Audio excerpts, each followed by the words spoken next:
আজকে চলে গিয়েছিলাম ব্যারাকপুরে দাদা বৌদি রেস্টুরেন্টে। অনেক দিন পরে গেছিলাম এবং ফ্যামিলির সবাই মিলে আমরা গেছিলাম।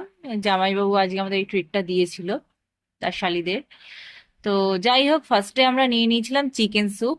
স্যুপটাতে ভর্তি চিকেন এবং ভেজিস ছিল, আর গরম গরম সার্ভ করেছিল, তো খেতে ভীষণ ভালো লাগছিল। আমার তো দারুণ লেগেছে, ওদের সবারও ভালো লেগেছে।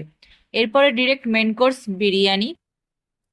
আমরা বিরিয়ানি নিয়েছিলাম, ভেজ বিরিয়ানি। দাদা বৌদিতে ফার্স্ট টাইম ভেজ বিরিয়ানি আমি ট্রাই করলাম।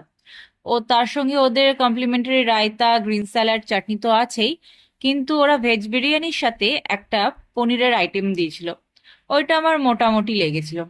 তো বেশ, তো জমিয়ে খাচ্ছিলাম, বিকজ বাইরে এত বৃষ্টি হচ্ছিল, ওয়েদারটা দারুণ ছিল। বাড়ি থেকে যখন বেরোচ্ছিলাম ভাবতেই পারিনি যে আজকে আমরা যেতে পারবো এবং আমাদের এই ট্রিটটা আজকে আমরা এনজয় করতে পারবো। তো যাই হোক, ফাইনালি আমরা পৌঁছেও গিয়েছিলাম, খাওয়া দাওয়াও করে নিয়েছিলাম এবং এখন আমরা বাড়ি ফিরছি। সবাই যে যার বাড়ির উদ্দেশ্যে এবার আমরা রওনা দেব। আজকের দিনটা দারুণ কাটলো, দারুণ আড্ডা দিলাম সবাই মিলে। বেশ বেশ বেশ ভালো কাটলো আজকের দিনটা।